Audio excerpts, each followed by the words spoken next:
देखो ये strategy enhancement chapter है।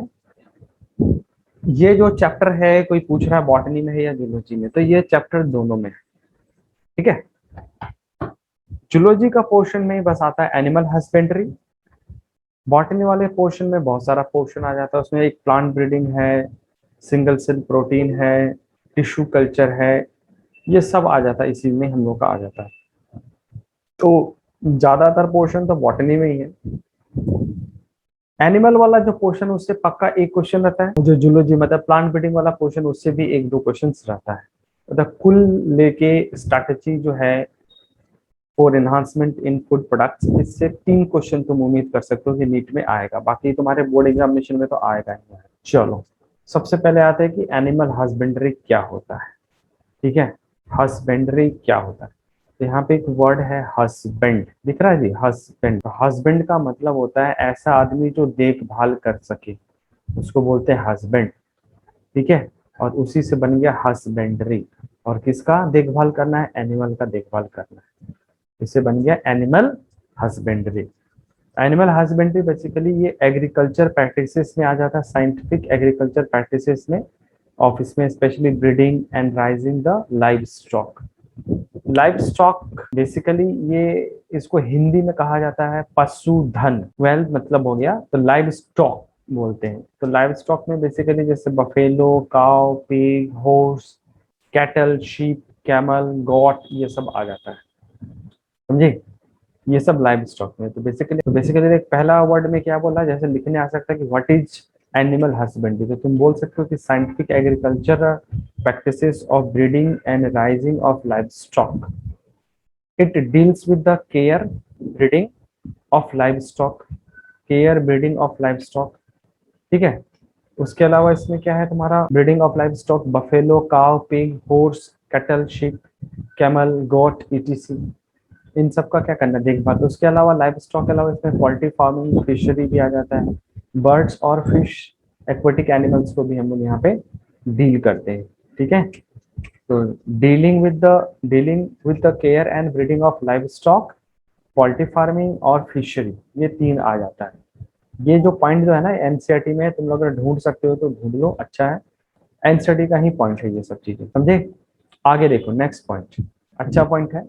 एक वर्ल्ड वाइड अगर हम देखते हैं, जितने दुनिया में जितने भी लाइव स्टॉक है उसमें से 70%, मोर देन 70% जो लाइव स्टॉक है ये अकेला इंडिया और चाइना में, इंडिया और चाइना ग्रो करता है। चाइना में कहते हैं ना भाई, 4 पैर वाला कुर्सी को छोड़ के बाकी सब चीज को खा जाते हैं लोग। 4 पैर वाले जो भी हैं सबको खा जाता है, कुर्सी टेबल को छोड़ के, बस समझा। ऐसा मतलब कहावत है, मतलब वो कुछ भी खा सकते हैं। तो ऑब्वियसली वहां पे तो और अच्छे से ये लोग पालते पोसते हैं खाने के लिए। इंडिया में और भी बहुत सारे पर्पज है यहाँ पे।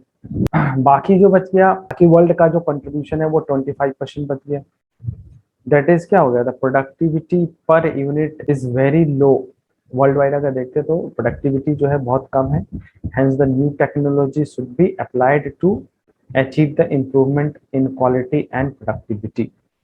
तो मतलब प्रेशर हो गया ना, जैसे मान लो जैसे बहुत ही कम, अरे पूरा वर्ल्ड में इंडिया चाइना में 70% है, तो बाकी के वर्ल्ड के ऊपर 25% है प्रेशर। तो इस तरह से क्या हो गया, जो पर यूनिट जो प्रोडक्टिविटी वो बहुत कम। तब यहाँ पे ये लोग क्या करते हैं, अलग अलग टेक्नोलॉजी को भिड़ाते हैं, लगाते हैं, ताकि इसमें प्रोडक्टिविटी को बढ़ाया जा सके। ठीक है, तो अब हम लोग इसमें देखते हैं तेरा management of farm and farm animals, तो इसको बोलते हैं डेयरी फार्म मैनेजमेंट कहते हैं।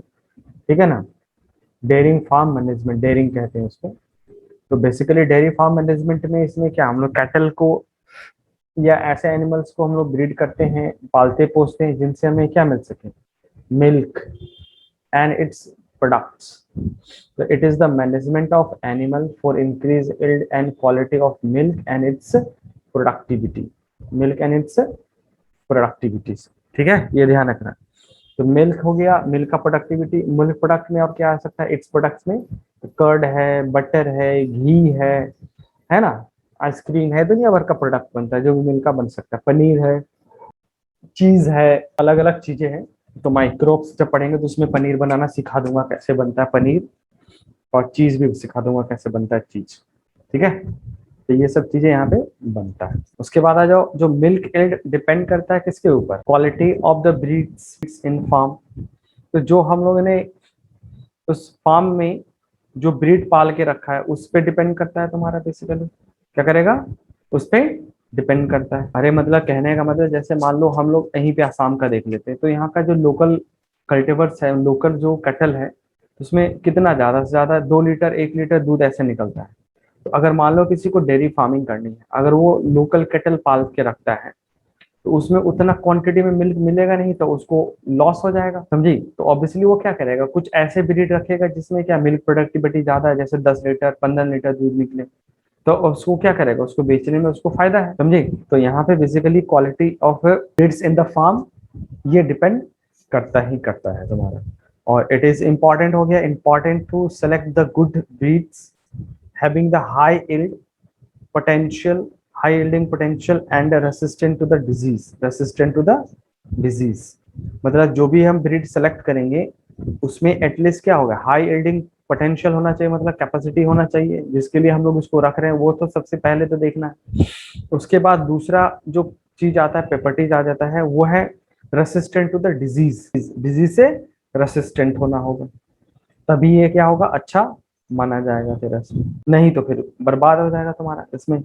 मतलब मान लो किसी ने डेयरी फार्मिंग के लिए जगह लिया, बाड़ा बनाया, उसमें कंस्ट्रक्शन किया, बहुत सारा चीज, वर्कर रखा गया, साफ सफाई करेगा, उसको प्रॉपर खाना देगा, चेकअप होता रहता है, डॉक्टर डॉक्टर से चेकअप होता रहता है, सब कुछ करेगा, और अल्टीमेटली मान ले अगर प्रोडक्टिविटी ही ज्यादा ना रहे, तो फिर तो लॉस हो जाएगा उस फार्मर को, वो कभी ऐसा करेगा ही नहीं। तो ये चीज को ध्यान देना पड़ेगा इनको, ठीक है। और देना पड़ेगा क्या, देते ही है, ध्यान देते ही है तुम्हारा इसमें, ठीक है।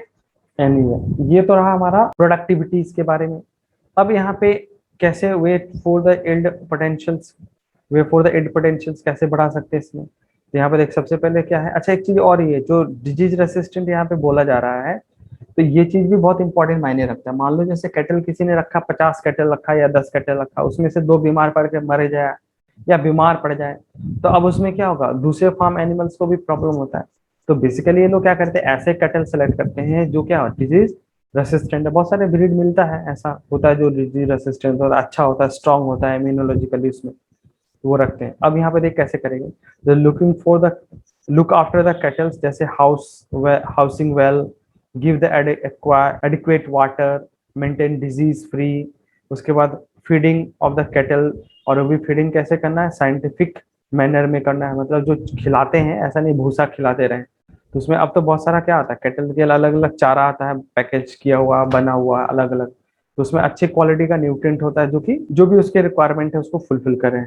Emphasizing the quality and quantity of the fodder, जो भी है क्वालिटी भी देखना है, क्वांटिटी भी देखना है, कितना खिलाना है और क्या खिलाना है। तो जितना अच्छा खिलाएंगे उतना अच्छा उसमें क्या होगा, प्रोडक्टिविटी भी बढ़ता है, ठीक है ना।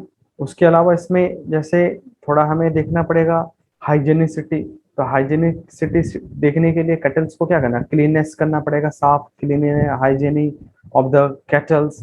उसके बाद जो भी वर्कर वहाँ पे वर्क कर रहे हैं, काम कर रहे हैं, वो भी क्या करेंगे, उनका काम बेसिकली यही रहता है, हैंडलिंग करना while the making storage and transportation of the milk. Specially जब मिल्क निकाला जाता है तो उसमें जहाँ से दूध निकालते हैं उसको धोना होता है अच्छे से, हाइजेनिक रखना है। फिर उसको जिस कंटेनर में मिल्क को स्टोर करना है उस कंटेनर को भी साफ रखना है, ढक के रखना है, ठीक है, और प्रॉपर स्टोरेज करना है, ठीक है ना। जैसे दूध में क्या होता है, निकाला और उसके बाद उसको 3-4 घंटे के अंदर में उसको बॉयल वॉयल करना होता है या बेच देना होता है, जैसे भी सेट कर देना होता है, नहीं तो फिर दूध खराब हो सकता है स्टोरेज अगर ठीक से नहीं किया तो, ठीक है। तो ये सब चीजें देखना पड़ेगा हम लोग को यहाँ पे, क्लियर है। तो cleanness hygienic of the cattle and handler while the making the storage and transportation of the milk, सीधा एनसीईआरटी का ही लाइन है, इसको हमें देखना पड़ेगा यहाँ पे, क्लियर है। चलो देखो, अब यहाँ पे कुछ कैटल्स के ब्रीड्स हैं, ठीक है। अब इनके बारे में साथ में लिख लेना तुम लोग। तो यहाँ पर डाल देना type of cattle breeds. Number 1 milch breed, एक होता है ड्रॉट और एक होता है जनरल। तो मिल्च ब्रीड में यहाँ पे लिख लेना तुम लोग, मिल्च ब्रीड जो है इसमें फीमेल होगी, उसमें क्या होगा, हाई मिल्क प्रोडक्टिविटी, बट इसी का जो मेल होगा ये किसी काम का नहीं, तो यूजलेस होता है, ठीक है, यूजलेस। मतलब इसको हम लोग खेती होती नहीं करवा सकते। उसी तरह से ड्रॉट जो ब्रीड है, तो जो ड्रॉट ब्रीड है इसमें फीमेल जो है ये होती है यूजलेस। यूजलेस का मतलब, यूजलेस भी मत लिखो, लेस मिल्क प्रोडक्टिविटी ऐसा लिख सकते हैं, लेस मिल्क प्रोडक्टिविटी। बट अगर इसी ब्रीड का अगर हम देखते हैं मेल जो होता है, ये बहुत ही ज्यादा यूजफुल होता है। यूजफुल होता है, यूजफुल का मतलब जैसे देखा होगा ना, बैल होता है जो मतलब एग्रीकल्चर में यूज करते हैं, अब तो बहुत कम यूज होता है। अब कम क्या मतलब नहीं होता, पहले काफी बड़ा बड़ा बड़े बड़े सींग एकदम तगड़ा दिखता है एकदम इसका मेल, और इसमें फीमेल का बहुत ज्यादा यूटिलिटी नहीं होता है, तो इसको बोलते हैं डॉट ब्रीड। और इसमें एक है जनरल यूटिलिटी ब्रीड। तो जनरल यूटिलिटी ब्रीड्स में सब मत लिखना पे, मैं बता दे रहा हूँ देख। जैसे मिल्च ब्रीड लिख लिया, तो मिल्च ब्रीड में एग्जांपल एक लिखना गिरी, दूसरा है साहीवाल, और तीसरा है रेड सिंधी, बस तीन। अब गिरी जो है गुजरात राजस्थान में होता है, साहीवाल पंजाब हरियाणा में होता है, रेड सिंधी जो होता है आंध्र प्रदेश में का ये ब्रीड है, आंध्र प्रदेश का नेटिव ब्रीड। ड्रॉट ब्रीड में आ जाओ, तो ड्रॉट ब्रीड में बोला कि जो फीमेल लेस मिल्क प्रोडक्टिविटी होता है, लेकिन इसमें जो मेल होता है वो यूजफुल होता है, agriculture useful for agriculture purpose. ठीक है। इसमें जैसे मालवी है, नागरी है, बस यही दो याद कर लो, मालवी नागरी। ठीक है। तो मालवी है राजस्थान मध्य प्रदेश में ग्रो करते हैं लोग, और नागरी दिल्ली है, हरियाणा है, उत्तर प्रदेश है। ठीक है।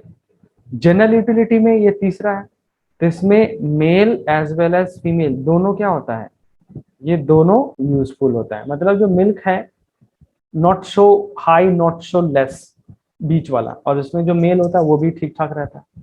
तो बेसिकली किसान लोग जो पालते हैं ना, वो इसी तरह के ब्रीड को रखना पसंद करते हैं, कि अगर मान लो मेल हुआ तो उसको खेती में यूज कर लेंगे, और फीमेल है तो उसको मिल्क प्रोडक्शन में यूज कर लेंगे। जैसे इसमें है तुम्हारा हरियाणा, हरियाणा जो होता है हरियाणा में, पंजाब बिहार मध्य प्रदेश में इसको ग्रो करते हैं। ओंगल होता है तुम्हारा गुजरात आंध्र प्रदेश में। ठीक है। ऐसे, और एक थार पकर भी याद रखना, गुजरात में इसको ग्रो करते हैं।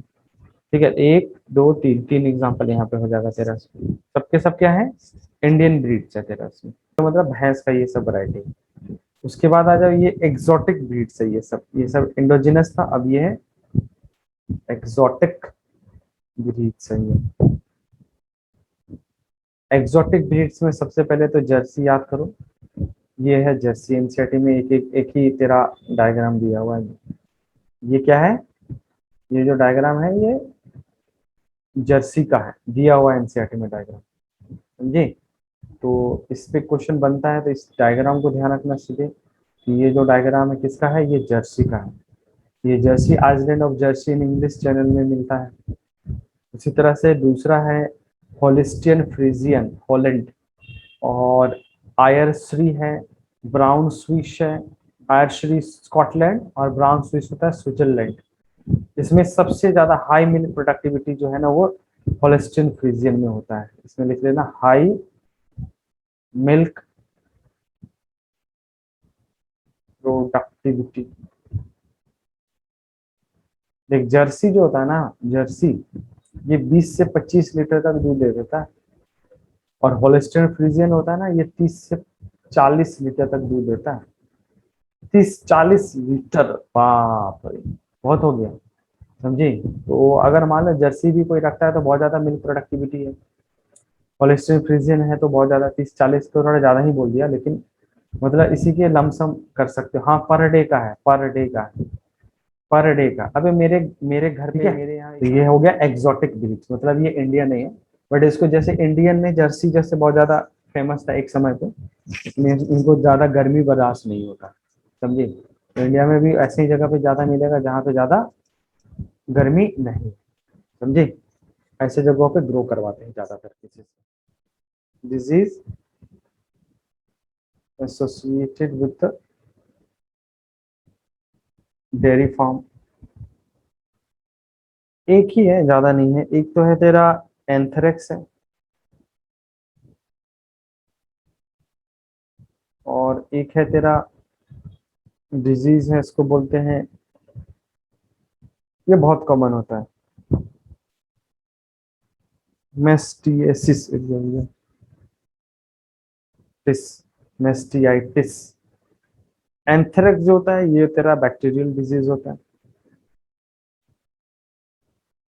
बैक्टीरियल डिजीज होता है जो कि एक मतलब बहुत ही डेडली बैक्टीरिया उससे होता है। और मेस्टियसिस जो होता है ये भी एक बैक्टीरियल डिजीज में ही आता है, ये भी बैक्टीरियल डिजीज है, मतलब ये दोनों बैक्टीरियल डिजीज है, ठीक है।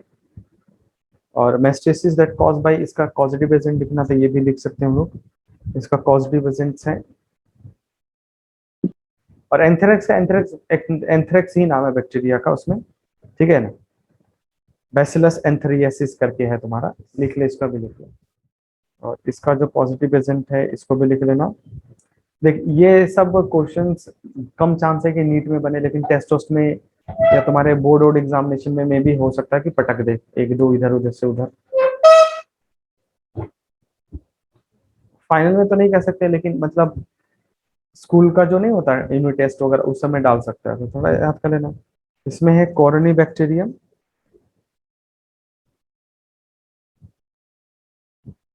कोरोनी बैक्टीरियम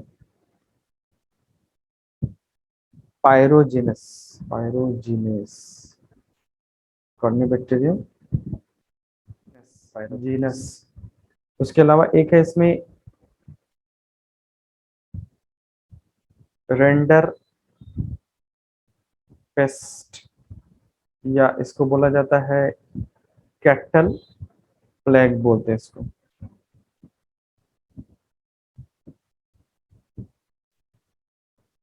PLAG, हाँ ठीक है, प्लेग, कैटल प्लेग कहते हैं, ठीक है। तो ये जो है ना कैटल प्लेग वाला, ये वायरल डिजीज है,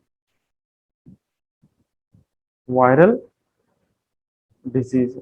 ओके, तो इसके लिए भी क्या किया जाता है, कैटल को वैक्सीनेट करते हैं, टाइम टू टाइम चेक होता है। या फिर बेटर है कि हम क्या करें, ऐसा ब्रीड ही सेलेक्ट कर ले जिसमें क्या हो, तेरा डिजीज रेसिस्टेंट हो, तो वो भी ज्यादा अच्छा रहेगा तेरा से। क्लियर है यहाँ तक।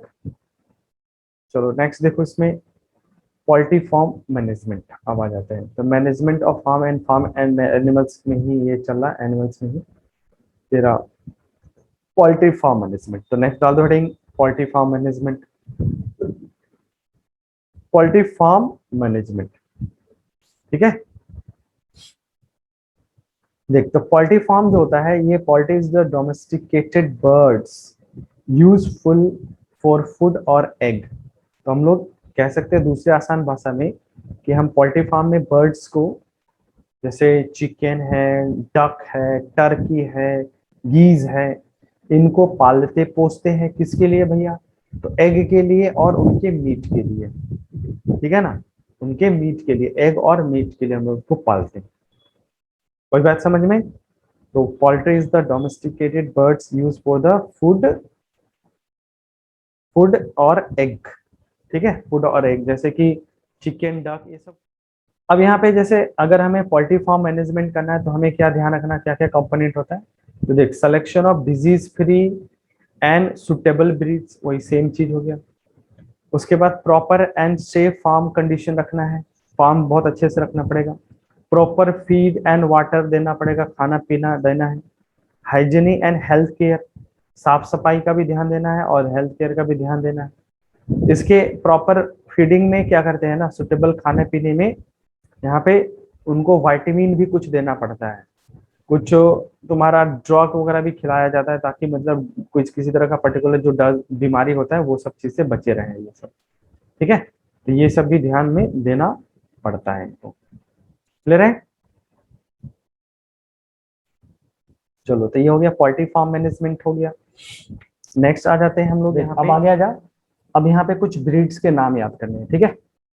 कुछ ब्रीड्स के नाम याद करना है, तो इसमें जैसे एग्जॉटिक भी है और तुम्हारा इंडियन भी है, तुम्हारा कुछ ब्रीड्स, ठीक है। तो इसमें जैसे तेरा अमेरिकन ब्रीड्स है, अमेरिकन ब्रीड्स में यहाँ पे न्यू हैम्परशिप एक याद करो, एक बस जो कहें वही लिखना, ज्यादा नहीं।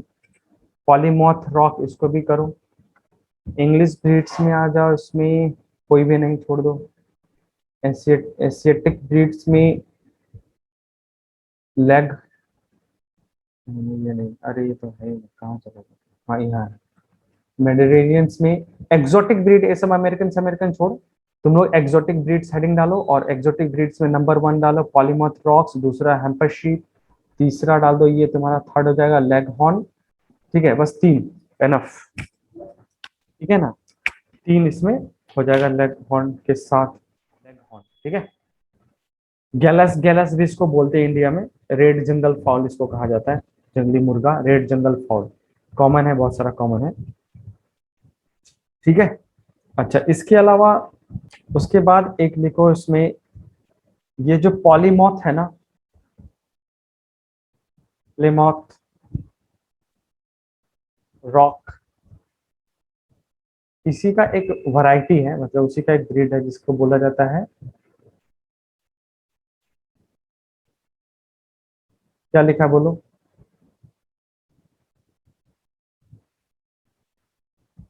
क्या लिखा है जी? ब्रॉयलर।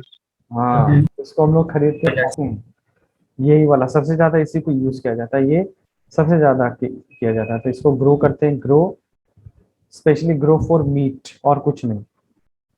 व्हाइट लेग हॉर्न, तो व्हाइट लेग हॉर्न में एक है वैरायटी है तेरा लेयर्स, ठीक है, इसको ग्रो किया जाता है फॉर एग प्रोडक्शन के लिए, इसको किस लिए ग्रो करते हैं, एग प्रोडक्शन के लिए ग्रो किया जाता है। तो ये तो भैया हो गए बर्ड्स के कुछ ब्रीड्स हो गए, ठीक है, बर्ड्स के ब्रीड है, इसमें इंडियन कोई नहीं, सब एक्सोटिक ही बर्ड्स हैं यहाँ पे ज्यादातर। घाघस, ये बुशरा, कुछ है इंडियन है लेकिन बहुत ज्यादा नहीं है, तो इसमें कुछ इंडियन ब्रीड्स के नाम एक दो लिखना है, लिख सकते हैं हम लोग इंडियन ब्रीड्स के, इंडियन ब्रीड्स, इंडियन ब्रीड्स में एक होता है बुशरा, बुशरा, दूसरा होता है घाघस, ठीक है, घाघस, तीसरा होता है तेरा इसमें, चलो इसको लिख लो कड़क, कड़कनाथ, कड़क, कड़कनाथ, कड़कनाथ, समझे, ये बुशरा, घाघस, कड़कनाथ, चौथा है गैलस, गैलस, गैलस, गैलस भी है, वो जो था ना ये वाला रेड जंगल फॉल, ये वाला, इसको ही बोलते हैं गैलस, गैलस, लेगहॉर्न भी है, और इंडियन ब्रीड में भी एक आता है गैलस, गैलस, ठीक है। कड़कनाथ काफी महंगा मुर्गा है बे। ये कड़कनाथ मुर्गा है, समझे।